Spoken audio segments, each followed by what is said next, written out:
Selamat bertemu para kekasih Tuhan dalam ibadah pada hari ini dengan tema mengucap syukur atas kebaikan Tuhan. Mari kita awali dengan Kidung Jemaat nomor 21, Hari Minggu, Hari yang Mulia.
Khususkan dengan pengakuan bahwa Tuhan yang menciptakan langit dan bumi, yang kasih setianya untuk selama-lamanya adalah sumber pertolongan kita. Kasih karunia dan damai sejahtera dari Allah Bapa kita dan Tuhan Yesus Kristus ada pada saudara sekalian. Amin.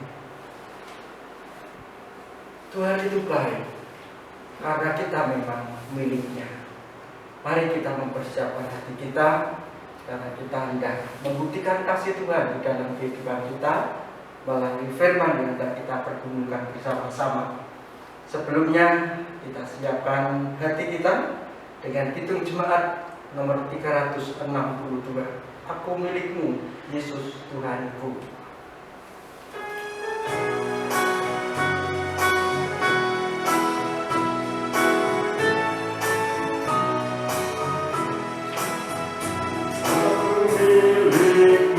Yesus Tuhanku, ku dengar suaramu, ku merindukan datang menentang, kami raih olehmu.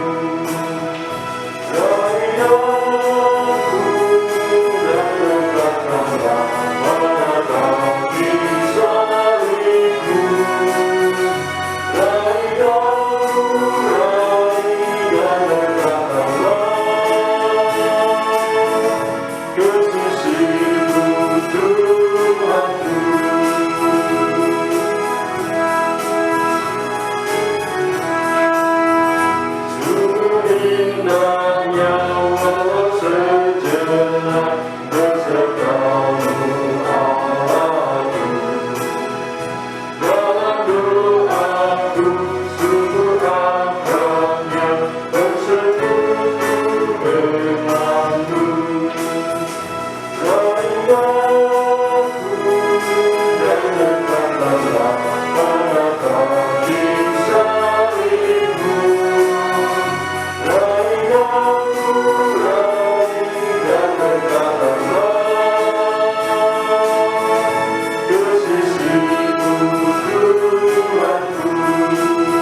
mempersiapkan diri dengan sungguh-sungguh dengan kita berdoa kepada Tuhan. Tuhan, kami merasa tidaklah layak kami ada di hadapan Tuhan. apalagi boleh mendengar suara Tuhan. Namun kami yakin, kami percaya, ketika kami dengan segala kerendahan hati kami, dengan segala keinginan yang tulus datang kepada Tuhan, maka Engkau akan melayakkan kami untuk ada di hadapan Tuhan. Saat ini kami hendak membaca, merenungkan firman Tuhan.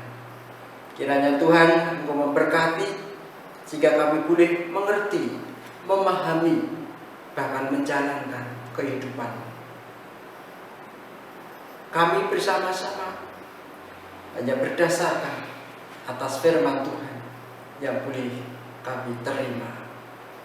Saudara-saudara kami yang pada saat ini tidak bisa bersama dengan kami mendengarkan firman-Mu, secara pribadi Engkau hadir di dalam kehidupan mereka. Engkau sampaikan suara hati Tuhan di dalam hidup mereka. Hamba-Mu yang Tuhan pakai untuk menyampaikan firman-Mu pun Tuhan urapi dengan kuasa kasih-Mu yang kudus, sehingga apa yang keluar dari mulutnya sungguh firman Tuhan yang mempunyai kuasa untuk membangun kehidupan kami semua. Ampunkan dosa dan kesalahan kami, di dalam nama Tuhan Yesus Kristus bersama-sama kami berdoa. Amin. Saudara, firman Tuhan yang kita baca pada hari ini diambil dari Markus pasal 7 ayat 24 sampai 37.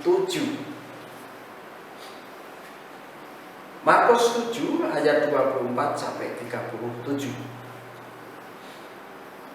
Lalu Yesus berangkat dari situ dan pergi ke daerah Tirus. Ia masuk ke sebuah rumah dan tidak mau bahwa ada orang yang mengetahuinya, tetapi kedatangannya tidak dapat dirahasiakan. Malah seorang ibu yang anak perempuannya kerasukan roh jahat segera mendengar tentang dia, lalu datang dan tersungkur di depan kakinya.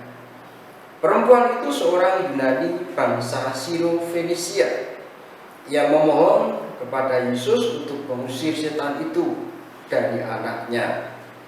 Lalu Yesus berkata kepadanya, biarlah anak-anak kenyang dahulu, sebab tidak patut mengambil roti yang disediakan bagi anak-anak dan melemparkannya kepada anjing.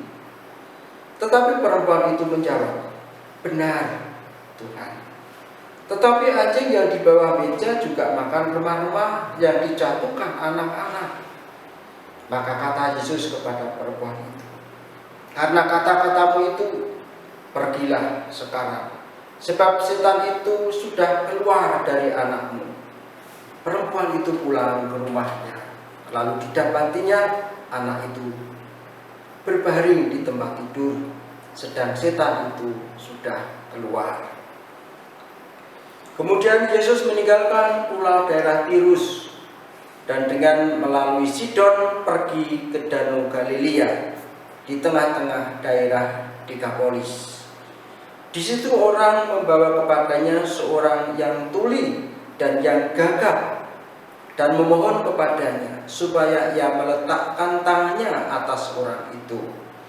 Dan sesudah Yesus memisahkan dia dari orang banyak sehingga mereka sendirian, ia memasukkan jarinya ke telinga orang itu, lalu ia meludah dan meraba lidah orang itu.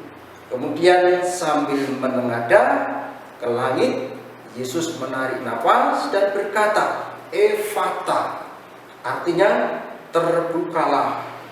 Maka terbukalah telinga orang itu, dan seketika itu terlepas pula lah pengikat lidahnya. Lalu ia berkata-kata dengan baik. Yesus berpesan kepada orang-orang yang ada di situ supaya jangan menceritakannya kepada siapapun juga. Tetapi makin dilarangnya mereka, makin luas mereka memberitakannya. Mereka takjub dan tercengang dan berkata, ia menjadikan segala-galanya baik. Yang tuli dijadikannya mendengar, yang bisu dijadikannya berkata-kata. Demikian pembacaan firman Tuhan. Yang berbahagia ialah yang memperhatikan, melakukan, di dalam kehidupannya, karena Tuhan pasti memberkati. Saudara-saudara yang dikasihi oleh Tuhan, ada sebuah kisah seorang anak yang minta sesuatu dari ibunya. Permintaan itu sangat sederhana. Bu, aku pengen dibuatkan mie goreng. Karena ibunya mungkin sedang capek atau sedang melakukan aktivitas yang lainnya. Maka ibu itu berkata, iya, sebentar lagi. Tetapi anak itu tidak sabar. Dia kemudian marah, dia mengumpat, dia berteriak-teriak, sampai ibunya itu kaget. Bahkan anak itu kemudian memutuskan untuk meninggalkan rumah itu. Karena ia merasa di rumah itu ia tidak mendapatkan kasih sayang dari orang tuanya. Ia merasa kecewa dengan orang tuanya karena permohonannya tidak dipenuhi. Dia berpikir di luar rumah keadaan lebih menyenangkan.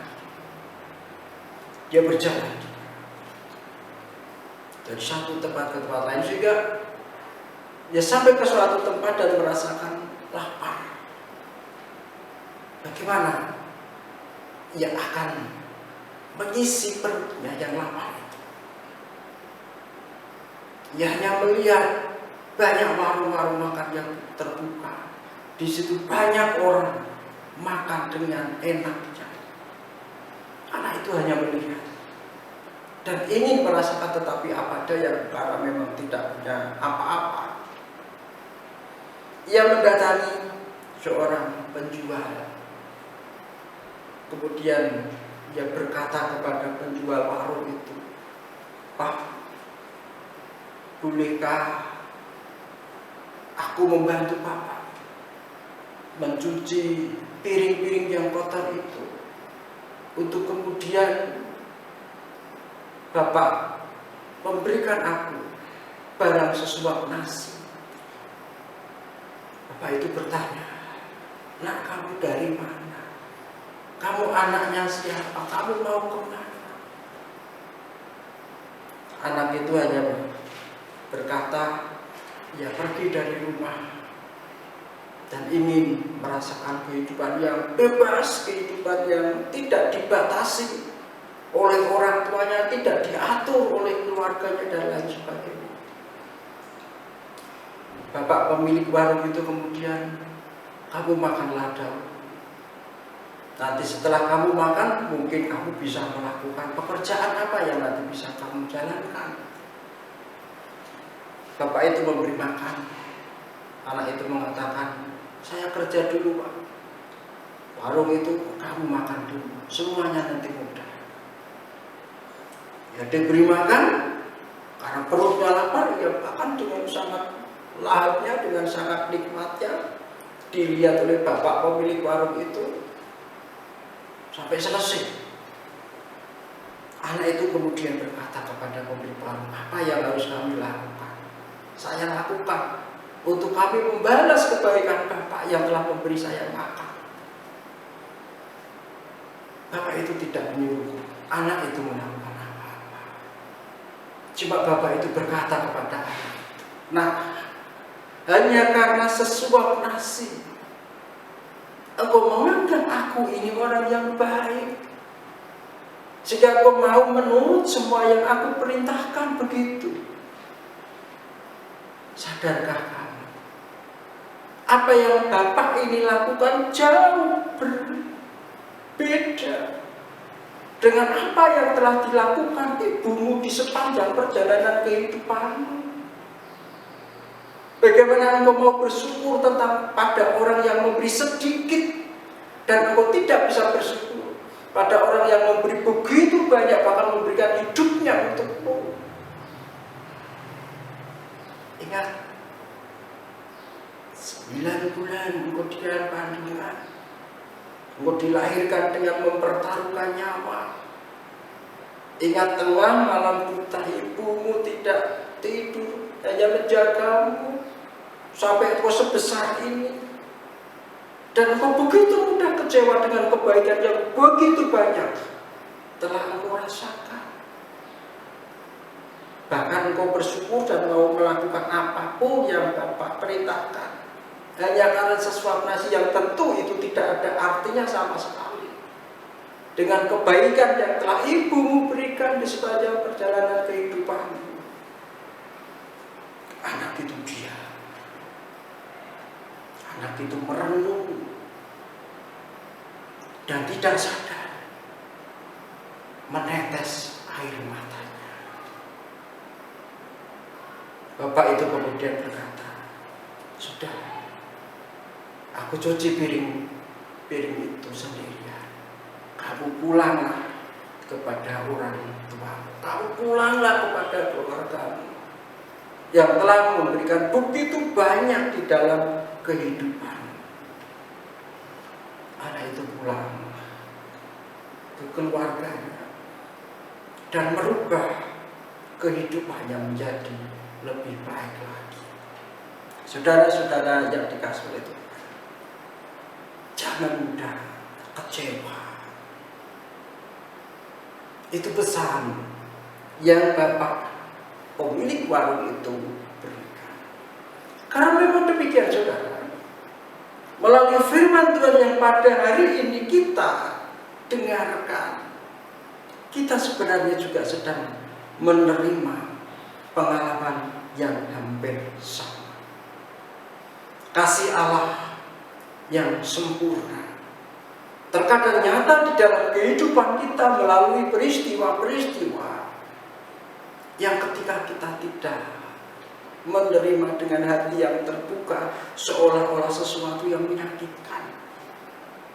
Kasih Allah yang sempurna terhanyam dalam sebuah peristiwa kehidupan yang terkadang pahit, yang terkadang tidak siap untuk kita merasakannya, menerimanya.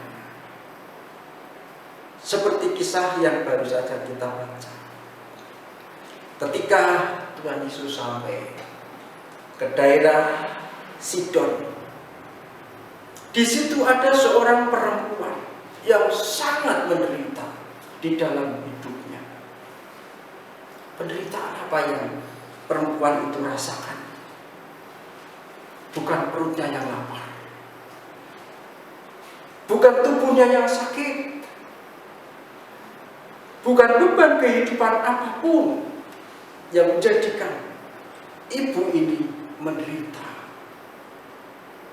Penderitaan yang paling berat dirasakan seorang ibu adalah ketika melihat anaknya menderita sakit. Penderitaan yang paling ibu rasakan adalah ketika melihat anaknya sakit. Oleh karena ibu itu kemudian datang kepada Tuhan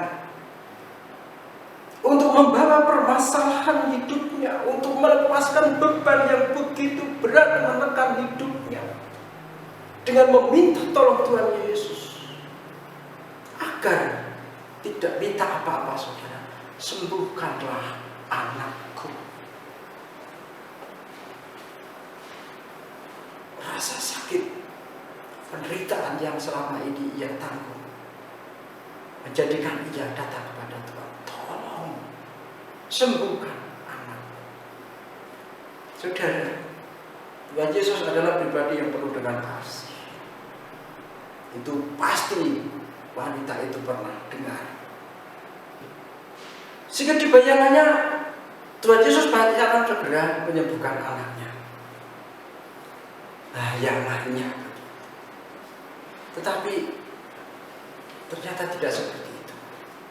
Tuhan tidak serta-merta memberikan apa yang diminta oleh ibu itu. Ada satu proses yang luar biasa yang ketika kita mencermatinya kita akan mendapatkan begitu banyak pengajaran. Tuhan Yesus justru berkata, tidak layak roti yang diperuntukkan untuk anak-anak yang diberikan kepada anjing.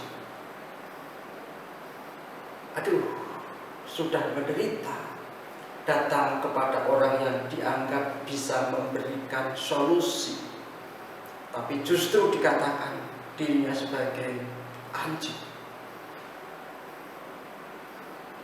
Tetapi kerendahan hati, cinta kasih seorang ibu kepada anak menjadikan ia mampu menerima ketika dirinya direndahkan, dianggap sama derajatnya dengan anjing. Jika ia berkata, benar Tuhan, ia tidak protes kepada Tuhan. Benar Tuhan, tetapi bukankah anjing juga makan remah-remah yang dijatuhkan oleh anak-anaknya? Ketika kita makan, anak-anak kita makan, maka yang keras-keras itu kemungkinan ada yang tercecer. Ketika ada pada kita makan kerupuk, mungkin ketika ia memecahkannya ada bagian-bagian kecil yang jatuh di bawah meja, dan itu dimakan oleh anjing atau kucing atau ayam dan lain sebagainya. Itu sesuatu yang wajar. Wanita ini menganggap bahwa Tuhan tidak sedang menghinanya. Jika ia mampu berkata, benar Tuhan, tetapi roti yang remah-remah yang jatuh ke bawah meja itu dimakan anjing. Tuhan Yesus terharu dengan apa yang dikatakan oleh wanita ini. Saudara, sebagai satu catatan, Tuhan mengatakan menyamakan wanita ini dengan anjing bukan berarti Tuhan Yesus sedang merendahkan martabat orang ini. Tuhan Yesus sedang mengajarkan kepada kita semua bahwa semua orang, semua manusia sebenarnya tidak layak untuk ada di hadapan Tuhan. Tuhan Yesus sedang mengajarkan kepada kita bahwa begitu besar kasih Tuhan kepada orang-orang, kepada ciptaannya, meskipun mereka begitu rendah seperti anjing yang adalah makhluk najis. Tuhan Yesus sekali lagi sedang memperlihatkan bahwa Tuhan mengasihi makhluk seburuk apapun, sejelek apapun, senajis apapun. Tuhan memberikan hatinya, kasihnya kepada mereka. Oleh karena itu, Tuhan Yesus kemudian berkata kepada perempuan, karena kata-katamu pergilah sekarang, sebab setan itu sudah keluar dari anakmu. Beban kehidupan perempuan itu diatasi oleh Tuhan. Jika perempuan ini boleh meneruskan kasihnya kepada anak, cintanya kepada anak yang begitu dikasihinya. Setelah itu, Tuhan Yesus melanjutkan perjalanannya menuju ke tempat yang lain. Masuk ke ayat yang ke-31. Kemudian Yesus meninggalkan pula daerah Tirus dan dengan melalui Sidon pergi ke Danau Galilea, ke tengah daerah Dekapolis.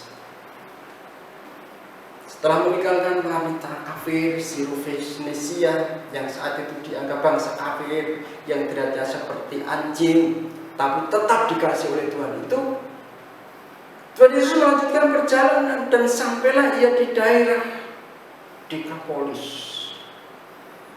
daerah di mana banyak orang-orang Yahudi, banyak orang-orang Yunani. Mayoritas yang ada di kota Dekapolis itu adalah orang-orang Yunani. Artinya, kembali Yesus memasuki daerah merah, daerah kekafiran yang mendominasi. Di daerah di mana orang dianggap najis kafir itu ada seorang yang sakit, bahkan bukan penyakit tubuh, tetapi yang merasakan kelainan di dalam tubuhnya, yang tuli, dan ia menderita gagap. Gagap sebenarnya hanya ketika ia berkata-kata hanya mampu menyampaikan a o dan sebagainya itu. Dibawalah ke hadapan Tuhan seorang yang menderita bisu dan tuli. Apalah arti hidupnya ketika orang tidak bisa mendengar apa-apa dan orang tidak bisa mengungkapkan apa-apa melalui mulutnya. Dibawalah orang menderita itu di hadapan Tuhan, di tempat di mana mayoritas orang-orang kafir itu tinggal. Apakah Yesus mengasihi selain wanita Sirofenisia itu juga orang-orang kafir lainnya? Saudara, Yesus tidak pernah menolak ketika orang datang dengan beban hidupnya. Orang itu diajak menyingkir. Kemudian dengan cara khas Tuhan mencoba untuk menyelesaikan permasalahan yang sedang dihadapi orang itu. Ayat 33. Dan sesudah Yesus memisahkan dia dari orang banyak, sehingga mereka sendiri yang memasukkan jarinya ke telinga orang itu, lalu meludah dan meraba lidah orang itu. Yang memasukkan jarinya ke telinga orang yang tuli itu. Kemudian ia juga menyentuh lidah orang yang gagap, dan besar kemungkinan ia adalah orang yang bisu. Sambil itu ia menengadah ke langit.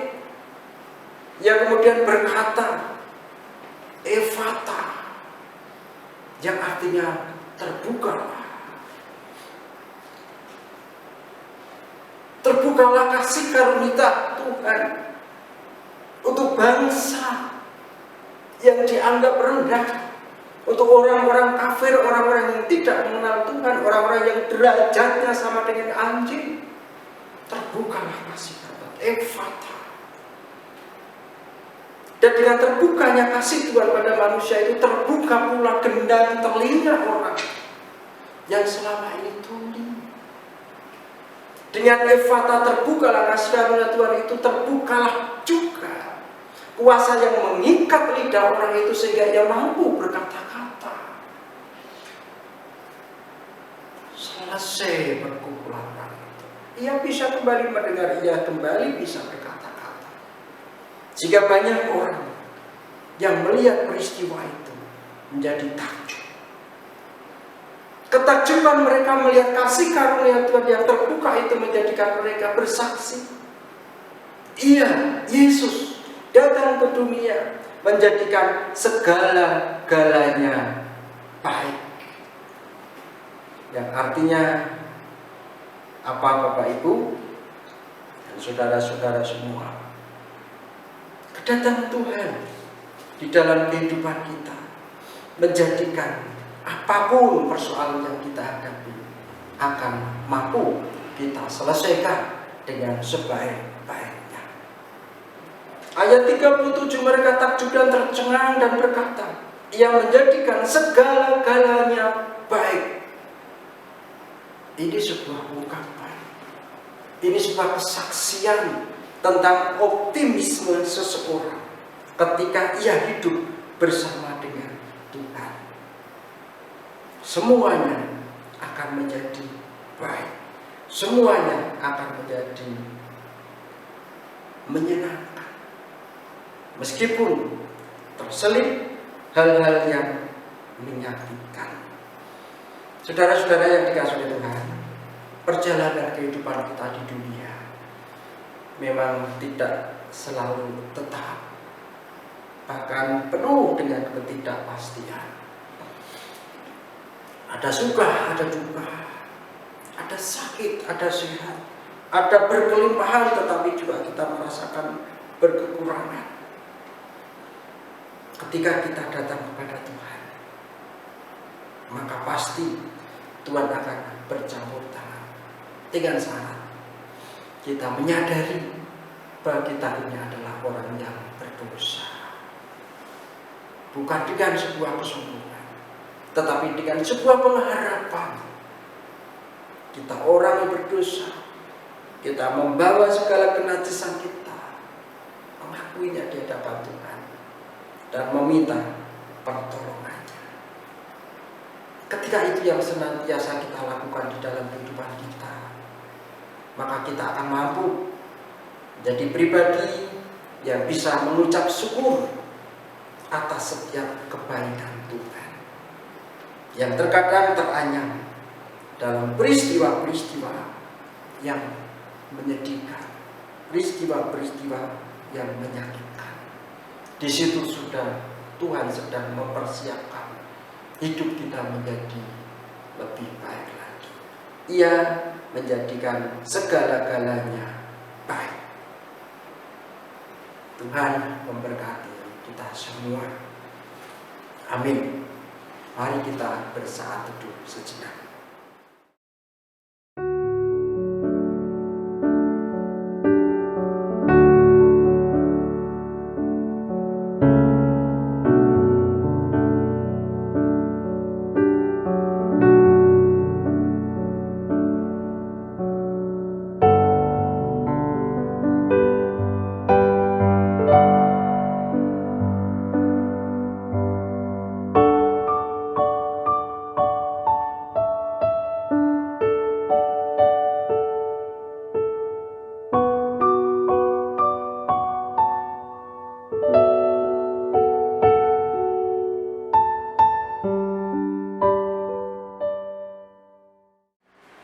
Mengucap syukur adalah ciri khas utama orang-orang percaya. Oleh karena itu, apapun yang terjadi di dalam kehidupan kita, mari kita senantiasa mengucap syukur kepada Tuhan. Kita hendak mengumpulkan persembahan, kita iringi hitung jemaat 450. Hidup kita yang benar haruslah mengucap syukur.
Mari kita berdoa bersama-sama.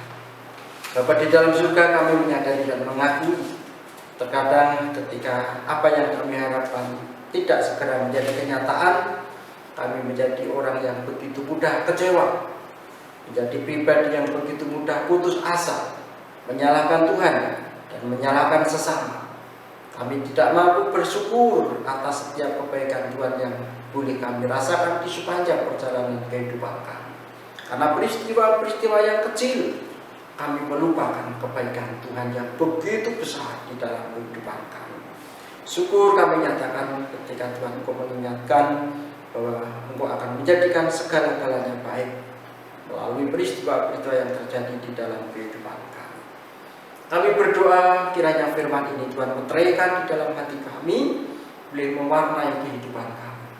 menjadi pribadi-pribadi keluarga, orang-orang yang pandai bersyukur atas setiap kebaikan Tuhan.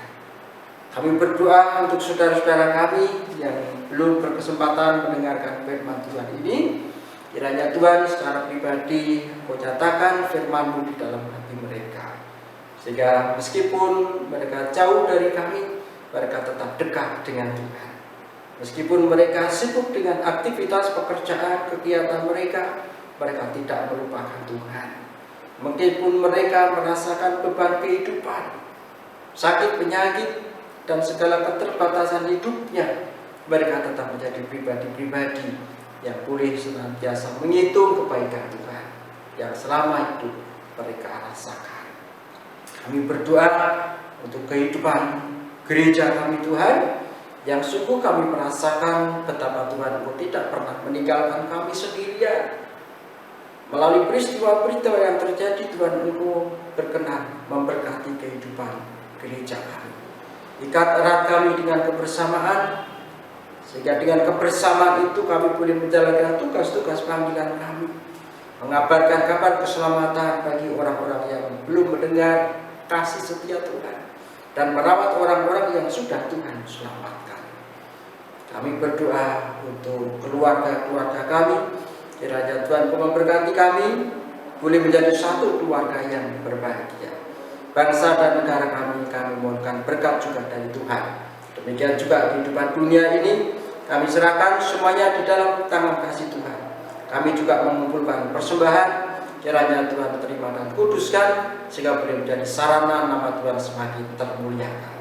Kami akhiri doa-doa kami Tuhan dengan doa yang telah Kau ajarkan kepada kami bersama-sama. Bapa kami yang di surga, dikuduskanlah nama-Mu. Datanglah kerajaan, jadilah kehendak-Mu di bumi seperti di surga. Berikanlah kami pada hari ini makanan kami yang secukupnya, dan ampunilah kami akan kesalahan kami, seperti kami juga mengampuni orang yang bersalah kepada kami.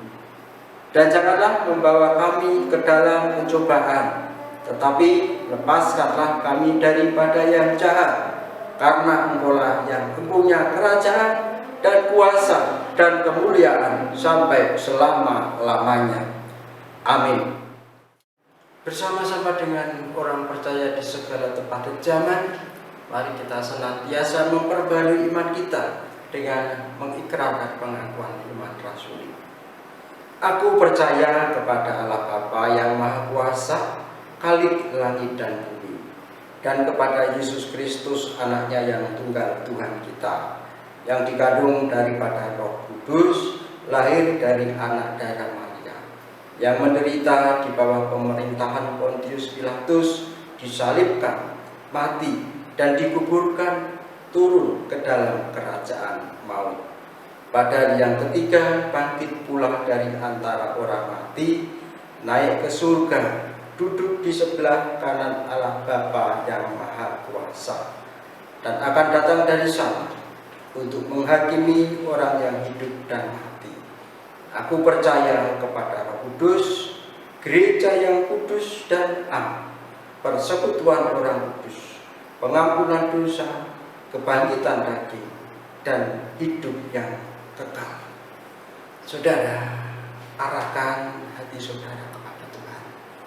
Biarlah Ia menyertai kehidupan kita dengan berkat-berkat-Nya. Setiap orang-orang percaya yang menjalani kehidupannya sebagai sebuah peribadatan, maka kasih karunia Tuhan Yesus Kristus dan kasih Allah Bapa dalam persekutuan Roh Kudus menyertai saudara-saudara sekalian sekarang sampai Maranatha. Amin. Kita akhiri ibadah kita pada hari ini dengan mewarnai kehidupan kita yang penuh dengan syukur kepada Tuhan. Mari kita tutup dengan hitung jemaat nomor 365b. Tuhan, ambil hidupku dan kuduskan bagimu.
Terima kasih, sampai bertemu di peribadatan berikutnya.